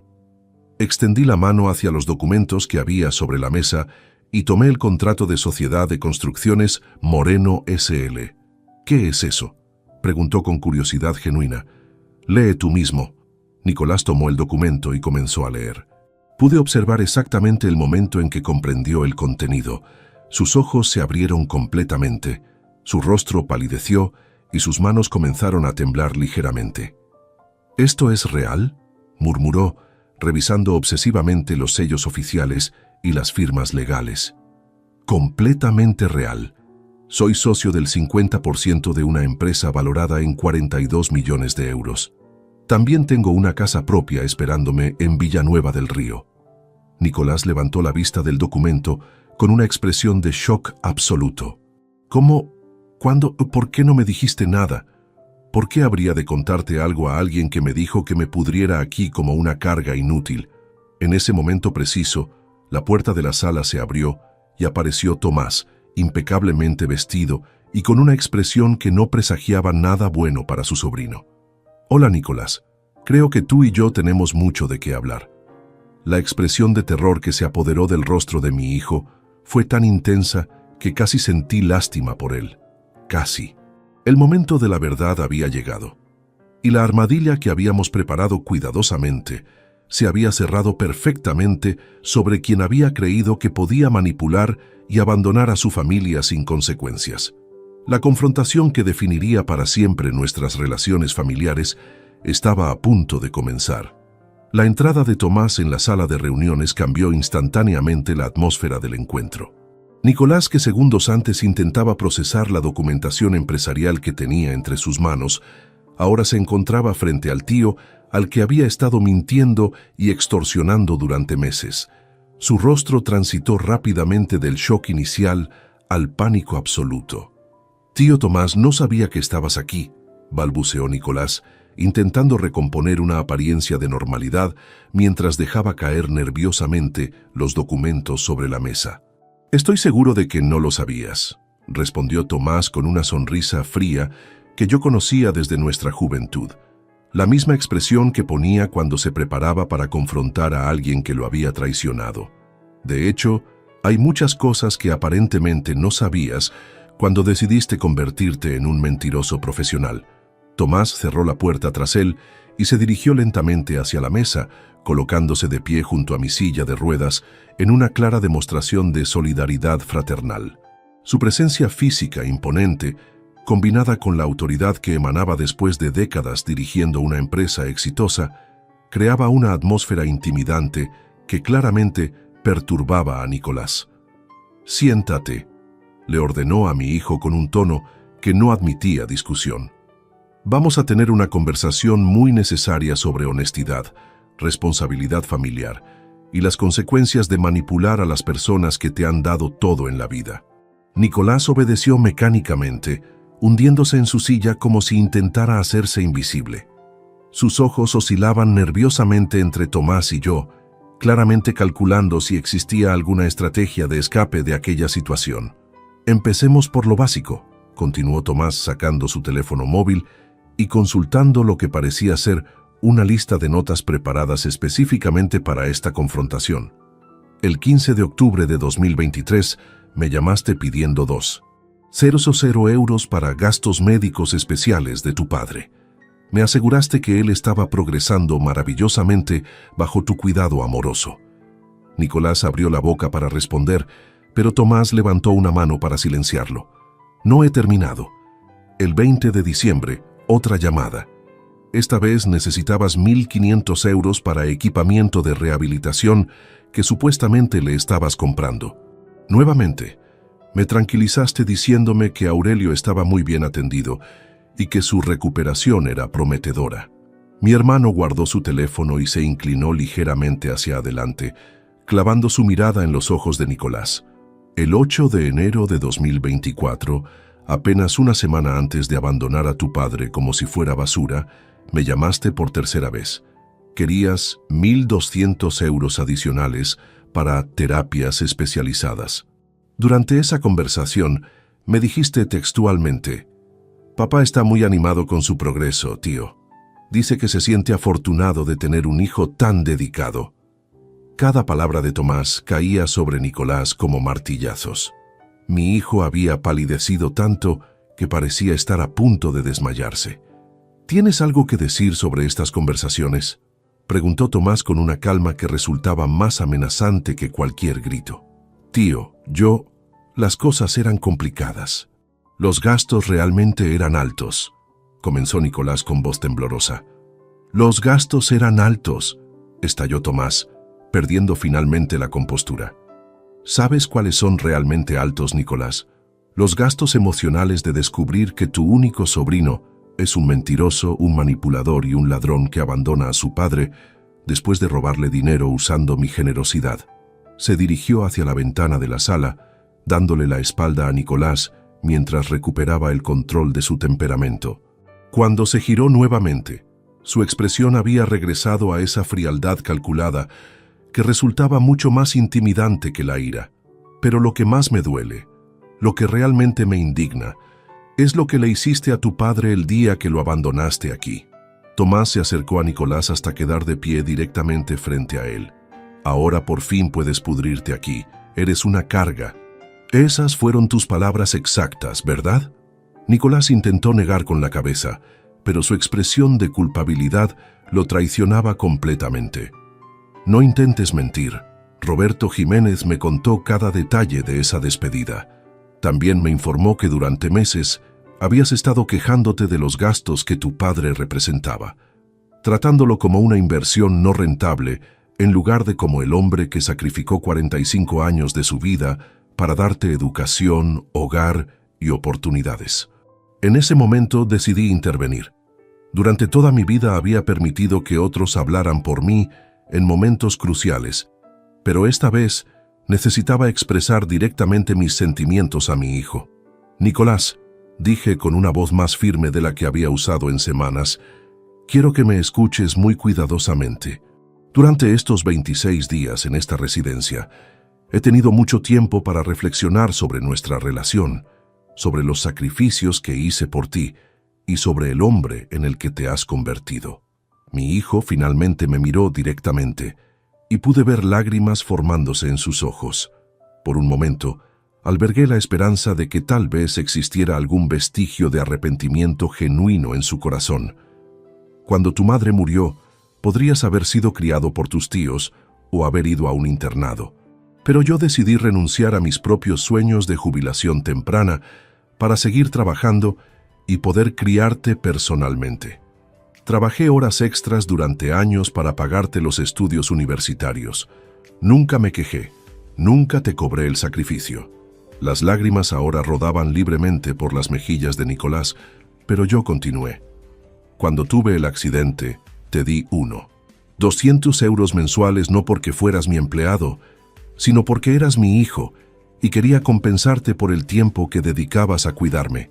Nunca te pedí nada a cambio excepto amor y respeto básicos». Me incliné hacia adelante en mi silla de ruedas, acercándome lo más posible a él. «Pero tú convertiste mi dependencia en una transacción comercial. Me viste como un gasto que había que minimizar, como un problema que había que resolver de la manera más económicamente eficiente posible». Nicolás sollozaba ahora abiertamente, pero sus lágrimas llegaban demasiado tarde. «Papá, lo siento muchísimo». Estaba desesperado, abrumado. No sabía cómo manejar la situación. «¿Desesperado?», interrumpió Tomás. «¿Tan desesperado que pediste acceso a su cuenta bancaria hace apenas 20 minutos? ¿Tan abrumado que viniste aquí hoy no para disculparte, sino para pedirle dinero?». La acusación dejó a Nicolás completamente expuesto. No podía negar que había venido buscando dinero, no reconciliación. «Nicolás», continué, «lo más doloroso No fueron tus palabras crueles o tu abandono físico. Lo más doloroso fue descubrir que el hijo al que amaba incondicionalmente era capaz de verme únicamente en términos de costos y beneficios. Tomás regresó a su posición junto a mi silla de ruedas. Pero lo que tu hijo no comprendía, Aurelio, es que había subestimado completamente a la familia Moreno. Pensó que eras un anciano indefenso, sin recursos ni apoyo. Se equivocó dramáticamente. Mi hermano dirigió su atención nuevamente hacia Nicolás. Tu padre no es solo socio de mi empresa, es mi hermano, mi familia verdadera, y ahora tiene más poder económico del que tú podrías soñar. Los 3.000 euros que viniste a pedirle hoy representan menos de lo que él gana en intereses bancarios cada semana. La información golpeó a Nicolás como una bofetada. Comprendió instantáneamente que había perdido acceso no solo a mi modesta pensión, sino a una fortuna familiar considerable. Por favor, suplicó desesperadamente, denme una oportunidad de rectificar. Puedo cambiar, puedo ser mejor hijo. Necesito a mi familia. Ahora necesitas a tu familia, repliqué con una amargura que me sorprendió. Cuando yo te necesitaba, cuando dependía de ti, me abandonaste con las palabras más crueles que un hijo puede dirigir a su padre. Tomás caminó hacia la puerta, preparándose para concluir aquella confrontación. Nicolás, has perdido el derecho a llamarte miembro de la familia Moreno. Tu comportamiento ha sido tan despreciable que ni siquiera mereces el apellido que llevas. Mi hijo se levantó de su silla, claramente desesperado. No pueden hacer esto. Soy su hijo. Tengo derechos. Tenías derechos, corregí. Los perdiste el día que decidiste que yo era una carga de la que había que deshacerse. Las acciones tienen consecuencias, Nicolás, y las tuyas acaban de alcanzarte. Tomás abrió la puerta y se hizo a un lado. Esta conversación ha terminado. Te sugiero que busques la salida y reflexiones profundamente sobre las decisiones que te han llevado hasta aquí. Nicolás salió de la sala tambaleándose, completamente destruido por el peso de las consecuencias de sus acciones. Cuando sus pasos se perdieron por el pasillo, Tomás cerró la puerta y regresó junto a mí. ¿Cómo te sientes, hermano? Triste, aliviado y extrañamente en paz, respondí honestamente. Por primera vez en meses, siento que he recuperado mi dignidad. La justicia a veces llega tarde, pero siempre llega para quienes saben esperar el momento correcto. Esa tarde, mientras organizaba mis pertenencias para la mudanza definitiva a Villanueva del Río, comprendí que había cerrado para siempre un capítulo doloroso de mi vida. El hijo que había criado con amor se había revelado indigno de ese amor, pero había encontrado en mi hermano la familia verdadera que merecía. Las consecuencias que le había advertido a Nicolás finalmente se habían materializado, y yo había dejado de ser una víctima para convertirme en el arquitecto de mi propia justicia. Los días posteriores a la confrontación con Nicolás transcurrieron con una velocidad inusual, como si el universo hubiera decidido acelerar mi transición hacia una nueva vida. El 15 de febrero, exactamente un mes después de mi abandono, Roberto me acompañó durante mi última mañana en la residencia San Rafael. Había llegado el momento de cerrar definitivamente este capítulo de humillación y comenzar mi renacimiento en Villanueva del Río. Mientras empaquetaba mis pocas pertenencias personales, Tomás Ruiz, mi compañero de habitación, observaba con una mezcla de alegría y melancolía. Durante estas semanas, habíamos desarrollado una amistad genuina basada en largas conversaciones nocturnas sobre nuestras vidas pasadas y nuestras esperanzas futuras. Don Aurelio, me alegro enormemente por usted, pero voy a extrañar nuestras charlas, me confesó mientras me ayudaba a doblar mis camisas. En 2 años aquí, nunca había visto a alguien transformar tan completamente su destino. Tomás, amigo, nunca habría llegado hasta aquí sin sus consejos sabios. Usted me enseñó que incluso en los lugares más oscuros podemos encontrar razones para seguir luchando. Roberto entró en la habitación cargando las últimas cajas con mis documentos empresariales y efectos personales. Su expresión mostraba la satisfacción profunda de alguien que había contribuido significativamente a una historia de redención. Aurelio, acabo de recibir información muy interesante sobre tu hijo. anunció con una sonrisa que no presagiaba nada bueno para Nicolás. ¿Recuerdas a Patricia, la recepcionista? Su hermana trabaja en el banco donde Nicolás tiene su cuenta principal. Me acerqué con curiosidad. Durante estos días había intentado no pensar demasiado en las consecuencias específicas que estaría enfrentando mi hijo, pero reconozco que sentía cierta curiosidad morbosa sobre su situación actual. ¿Qué has descubierto? Al parecer, Nicolás ha estado intentando conseguir un préstamo personal urgente durante las últimas 2 semanas. El banco le ha negado el crédito porque sus ingresos actuales no justifican el riesgo crediticio. Roberto se sentó en la cama desocupada de Tomás Ruiz y continuó con evidente satisfacción. Pero hay más. Patricia me contó que ayer por la tarde Nicolás apareció en la oficina principal preguntando específicamente sobre la posibilidad de acceder a las cuentas bancarias de familiares incapacitados. Cuando le explicaron que necesitaría poder notarial legal y que tú estarías presente para otorgarlo, se marchó visiblemente frustrado. La información me confirmó que Nicolás seguía viendo nuestra relación únicamente en términos financieros, incluso después de la humillante confrontación del día anterior. ¿Has sabido algo más sobre su situación laboral? Sí, y aquí viene lo interesante. Tu hijo pidió un adelanto salarial en su empresa de seguros, alegando emergencia familiar. Cuando su jefe le preguntó detalles específicos, Nicolás inventó una historia sobre gastos médicos urgentes tuyos. Roberto hizo una pausa dramática. El problema es que su jefe, un tal señor Fernández, conoce personalmente al director médico de esta residencia. Cuando verificó la historia de Nicolás, descubrió que todo era mentira. Resulta que tu hijo ha estado usando tu supuesta enfermedad para justificar ausencias laborales y solicitudes de dinero durante meses. La revelación me dejó simultáneamente indignado y triste. La capacidad manipulativa de Nicolás había alcanzado niveles que yo no había imaginado. ¿Y qué pasó cuando el jefe descubrió las mentiras? Nicolás fue despedido inmediatamente. Aparentemente, el señor Fernández le dijo que no podía mantener empleado a alguien capaz de mentir tan descaradamente sobre asuntos familiares serios. Tomás, nuestro hermano, llegó exactamente a mediodía para coordinar mi traslado definitivo a Villanueva del Río. Conducía una camioneta espaciosa acompañado por 2 empleados de su empresa que se encargarían de transportar mis pertenencias y mi silla de ruedas especializada. ¿Preparado para comenzar tu nueva vida, hermano?, me preguntó mientras supervisaba la carga de mis maletas. Más que preparado. Estoy ansioso por conocer mi nueva casa y comenzar a trabajar contigo en la empresa. Durante el trayecto hacia Villanueva del Río, Tomás me puso al corriente de las últimas novedades empresariales y me explicó detalladamente cuáles serían mis responsabilidades como socio. La perspectiva de sentirme útil nuevamente, de contribuir con mi experiencia constructiva a proyectos significativos, me llenaba de una energía que no había sentido en años. Aurelio, hay algo más que debo contarte sobre Nicolás, dijo Tomás mientras conducíamos por la autopista. Ayer por la noche recibí una llamada suya. Duró casi 45 minutos. ¿Qué quería? Principalmente suplicar. Me pidió perdón repetidamente.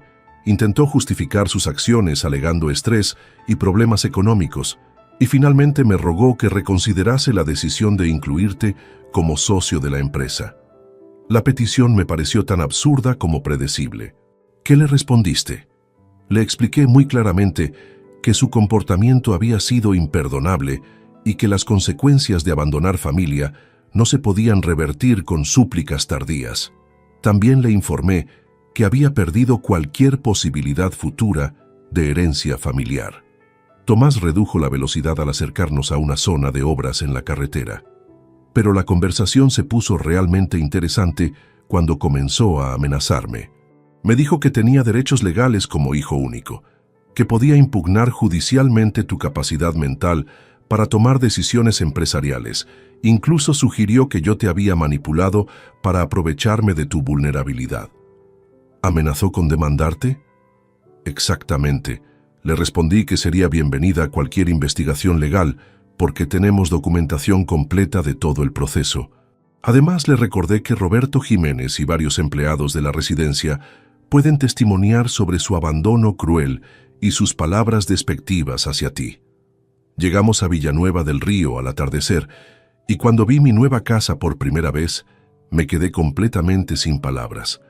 Las fotografías no habían hecho justicia a la hermosa propiedad que Tomás había preparado para mí. Era una construcción de una planta, con amplios ventanales, jardines cuidadosamente diseñados y rampas de acceso que se integraban armoniosamente con la arquitectura tradicional castellana. «Bienvenido a tu hogar, hermano», dijo Tomás mientras me ayudaba a descender de la camioneta. El interior de la casa había sido diseñado pensando específicamente en mis necesidades. La cocina tenía encimeras ajustables. El baño contaba con todas las adaptaciones necesarias para mi silla de ruedas, y el despacho estaba equipado con tecnología moderna que me permitiría trabajar cómodamente en los proyectos de la empresa. Esa primera noche en mi nueva casa, mientras cenábamos en el comedor que daba al jardín iluminado, Tomás me informó sobre las últimas consecuencias que había enfrentado Nicolás. «Esta mañana recibí una llamada del propietario del apartamento donde vivía tu hijo. Al parecer, Nicolás le debe 3 meses de alquiler y ayer recibió una orden de desalojo». ¿3 meses? Pero si él vivía en nuestra casa familiar, aparentemente vendió la casa hace 2 meses sin decírtelo. Usó tu incapacidad temporal para falsificar documentos de poder notarial y completó la venta mientras tú estabas en la residencia. La revelación me golpeó como un martillo. Mi casa, el hogar donde había vivido con Carmen durante 30 años, donde había criado a Nicolás, había sido vendida a mis espaldas. ¿Eso es legal? Absolutamente no. Es fraude documental y apropiación indebida. Mi abogado, Carlos Mendoza, ya ha iniciado acciones legales para anular la venta y procesar penalmente a Nicolás. Tomás sirvió más vino en nuestras copas antes de continuar. Pero aquí viene lo más interesante. Nicolás gastó todo el dinero de la venta de la casa, aproximadamente 180.000 euros, en apenas 6 semanas. Al parecer, pensó que había resuelto todos sus problemas financieros y comenzó a vivir de manera extravagante. ¿En qué se gastó tanto dinero tan rápidamente? Coches nuevos, vacaciones caras, restaurantes lujosos, incluso regalos costosos para una mujer que aparentemente había conocido recientemente.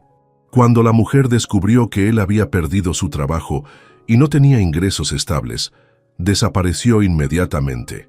La historia de autodestrucción de Nicolás era tan dramática que casi parecía increíble.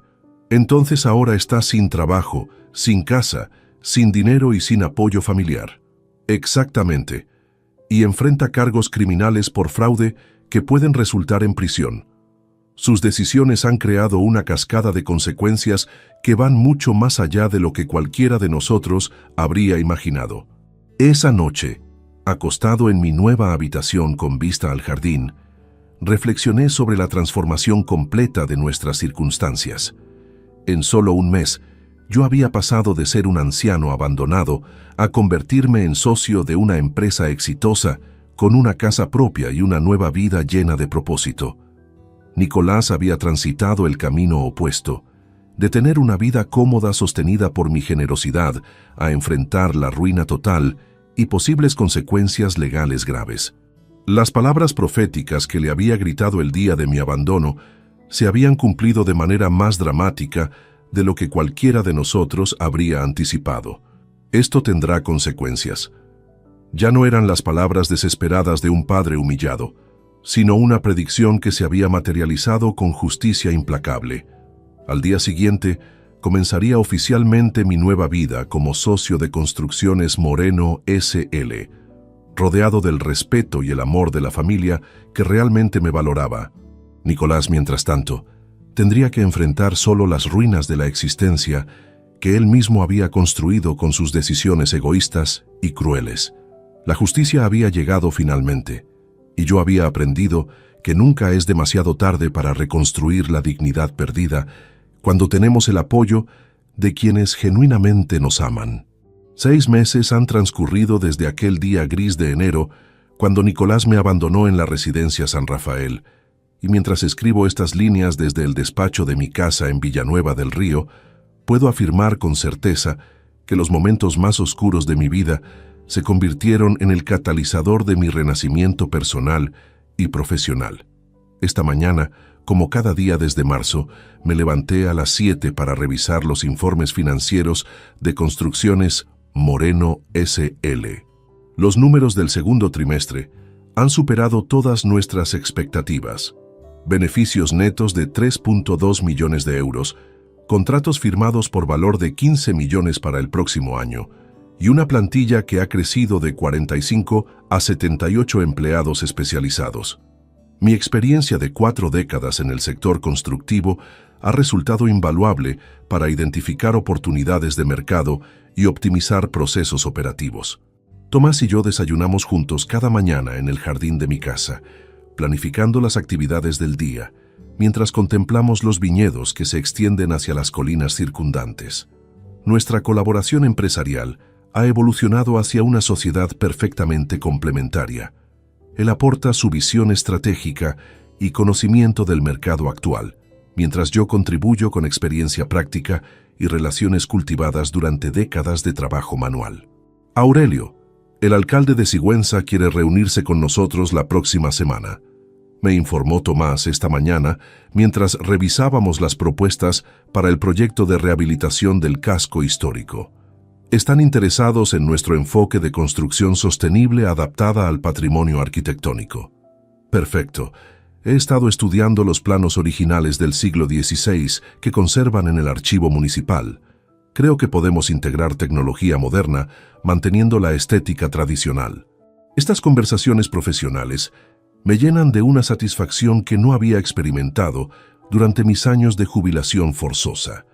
A los 75 años, he descubierto que el retiro del trabajo no debe significar retiro de la vida productiva.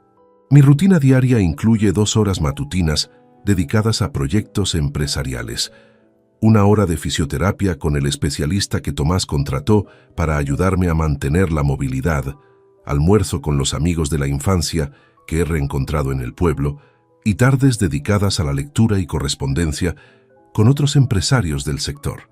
Los domingos, Tomás y yo visitamos la residencia San Rafael para almorzar con Roberto Jiménez y algunos de los residentes que conocí durante mi estancia allí. Estas visitas han evolucionado hacia un proyecto benéfico formal. Hemos establecido el Fondo Moreno para la Dignidad Geriátrica, que financia mejoras en las instalaciones y actividades recreativas para ancianos abandonados por sus familias. Don Aurelio, cada vez que lo veo llegar los domingos, me acuerdo de que los finales felices existen incluso para personas de nuestra edad. Me comentó hace poco Tomás Ruiz, mi antiguo compañero de habitación, quien ahora coordina las actividades artísticas financiadas por nuestro fondo. Estas palabras me emocionaron profundamente, porque reflejaban exactamente lo que yo había necesitado escuchar durante aquellos días oscuros de enero, que nunca es demasiado tarde para reescribir el guión de nuestra propia historia. Sobre Nicolás, las noticias que llegan esporádicamente pintan un cuadro de autodestrucción progresiva que me genera sentimientos contradictorios. El proceso judicial por fraude documental y apropiación indebida de la casa familiar ha resultado en una condena de 18 meses de prisión, aunque por ser delincuente primario, está cumpliendo la pena en régimen de libertad condicional bajo supervisión judicial.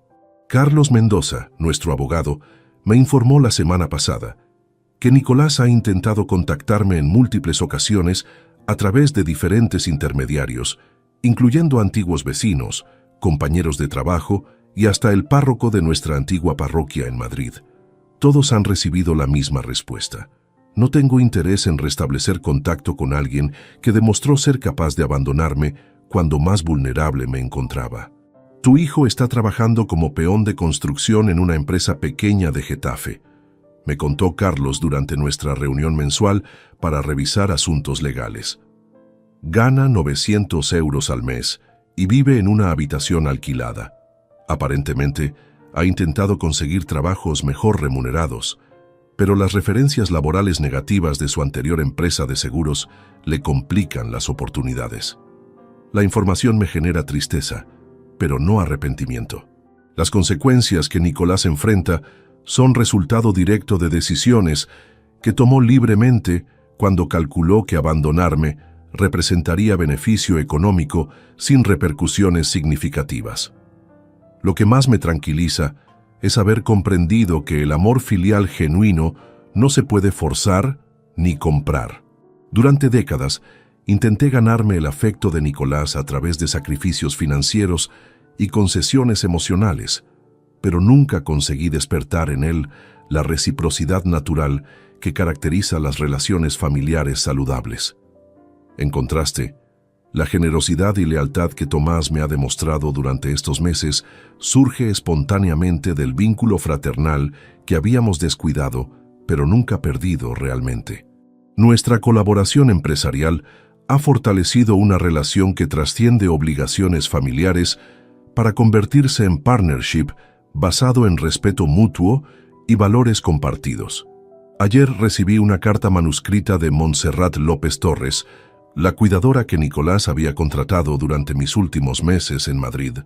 Actualmente trabaja con una familia en Barcelona, pero me escribió para expresar su alegría por mi recuperación y contarme que había seguido mi historia a través de Roberto, quien mantiene contacto con muchas personas de mi pasado.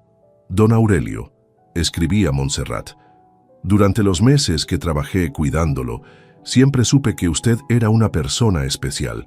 Su paciencia, gentileza y dignidad, incluso en momentos difíciles, me enseñaron mucho sobre envejecimiento gracioso.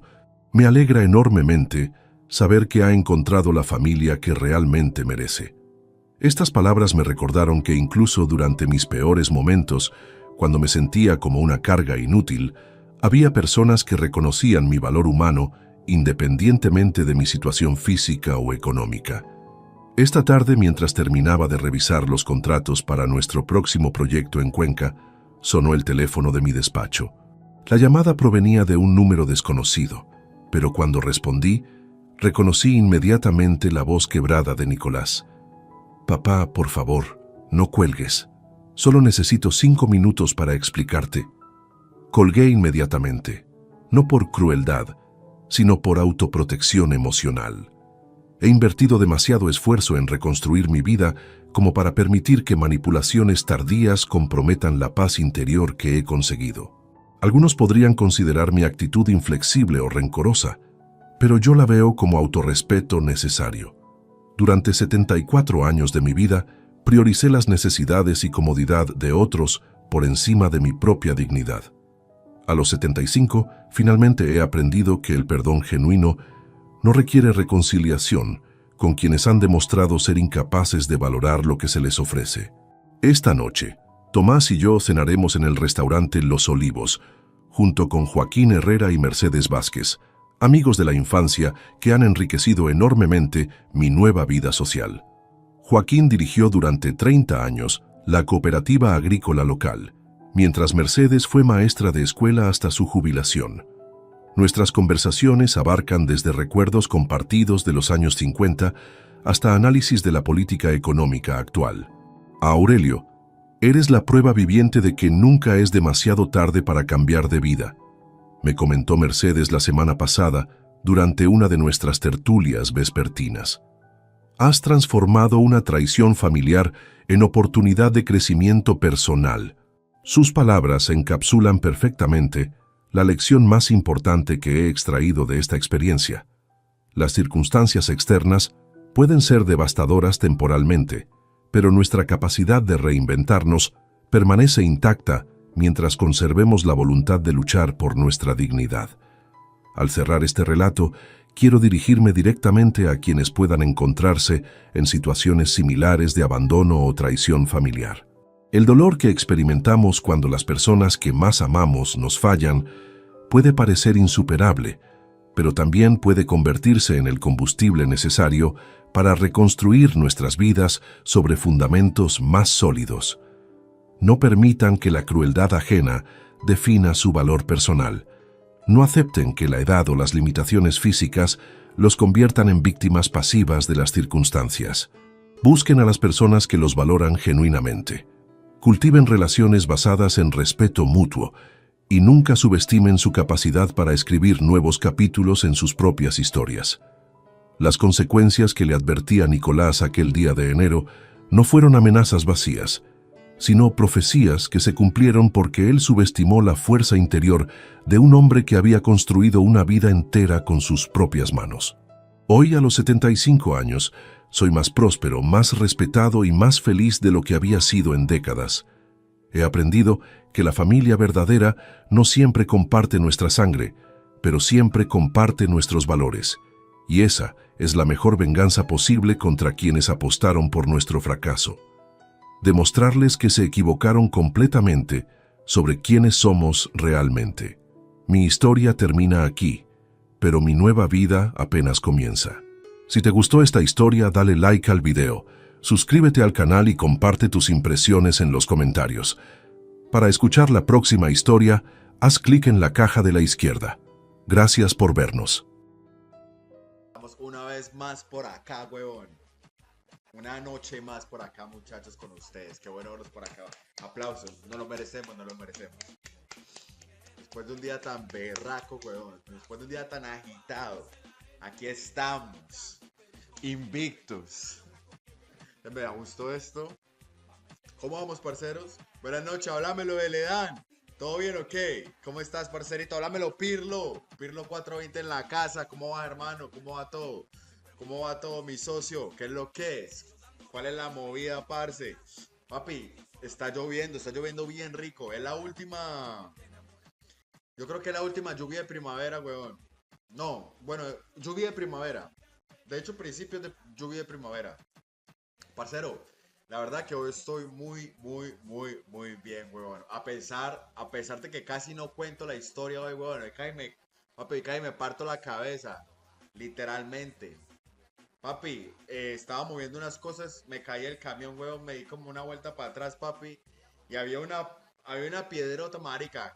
Por suerte que la cabeza no me cayó ahí, parce, pero sí me alcancé a doblar ¿cómo se llama eso? El tobillo, marica. Estamos una vez más por acá, weón. Una noche más por acá, muchachos, con ustedes. Qué bueno verlos por acá. Aplausos. No lo merecemos, no lo merecemos.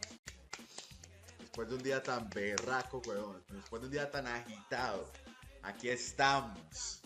Invictus. Me gustó esto. ¿Cómo vamos, parceros? Buenas noches, háblamelo de Ledan.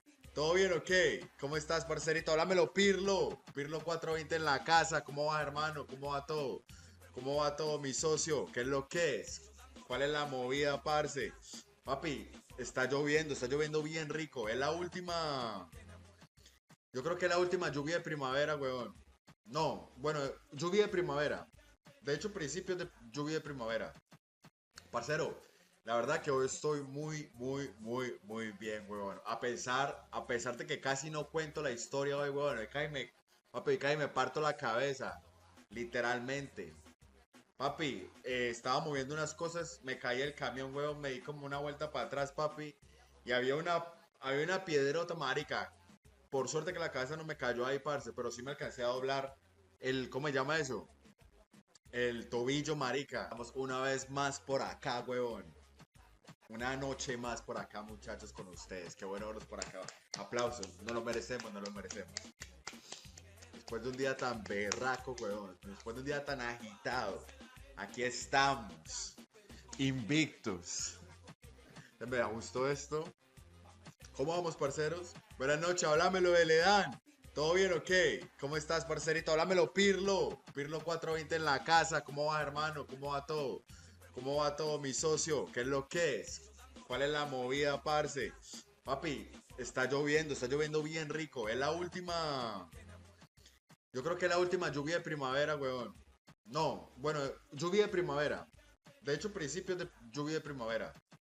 Parcero, la verdad que hoy estoy muy bien, weón. A pesar de que casi no cuento la historia hoy, weón. Papi, me parto la cabeza. Literalmente. Papi, estaba moviendo unas cosas, me caí el camión, weón, me di como una vuelta para atrás, papi. Y había una piedrota, marica. Por suerte que la cabeza no me cayó ahí, parce, pero sí me alcancé a doblar ¿cómo se llama eso? El tobillo, marica. Estamos una vez más por acá, weón. Una noche más por acá, muchachos, con ustedes. Qué bueno verlos por acá. Aplausos. No lo merecemos, no lo merecemos. Después de un día tan berraco, weón. Después de un día tan agitado. Aquí estamos. Invictus. Me da gusto esto. ¿Cómo vamos, parceros? Buenas noches, háblamelo de Ledán. ¿Todo bien o qué? ¿Cómo estás, parcerito? Háblamelo, Pirlo. Pirlo 420 en la casa. ¿Cómo va, hermano? ¿Cómo va todo? ¿Cómo va todo, mi socio? ¿Qué es lo que es? ¿Cuál es la movida, parce? Papi, está lloviendo bien rico. Es la última. Yo creo que es la última lluvia de primavera, weón. No, bueno, lluvia de primavera. De hecho, principios de lluvia de primavera. Parcero, la verdad que hoy estoy muy bien, weón. A pesar de que casi no cuento la historia hoy, weón. Papi, cae me parto la cabeza. Literalmente. Papi, estaba moviendo unas cosas, me caí el camión, weón, me di como una vuelta para atrás, papi. Y había una piedrota, marica. Por suerte que la cabeza no me cayó ahí, parce, pero sí me alcancé a doblar ¿cómo se llama eso? El tobillo, marica. Vamos una vez más por acá, weón. Una noche más por acá, muchachos, con ustedes. Qué bueno verlos por acá. Aplausos. No lo merecemos, no lo merecemos. Después de un día tan berraco, weón. Después de un día tan agitado. Aquí estamos. Invictus. Me da gusto esto. ¿Cómo vamos, parceros? Buenas noches, háblamelo de Ledán. ¿Todo bien o qué? ¿Cómo estás, parcerito? Háblamelo, Pirlo. Pirlo 420 en la casa. ¿Cómo va, hermano? ¿Cómo va todo? ¿Cómo va todo, mi socio? ¿Qué es lo que es? ¿Cuál es la movida, parce? Papi, está lloviendo bien rico. Es la última. Yo creo que es la última lluvia de primavera, weón. No, bueno, lluvia de primavera. De hecho, principios de lluvia de primavera. Parcero, la verdad que hoy estoy muy bien, weón. A pesar de que casi no cuento la historia hoy, weón. Papi, cae me parto la cabeza. Literalmente. Papi, estaba moviendo unas cosas, me caí el camión, weón, me di como una vuelta para atrás, papi. Y había una piedrota, marica. Por suerte que la cabeza no me cayó ahí, parce, pero sí me alcancé a doblar ¿cómo se llama eso? El tobillo, marica. Vamos una vez más por acá, weón.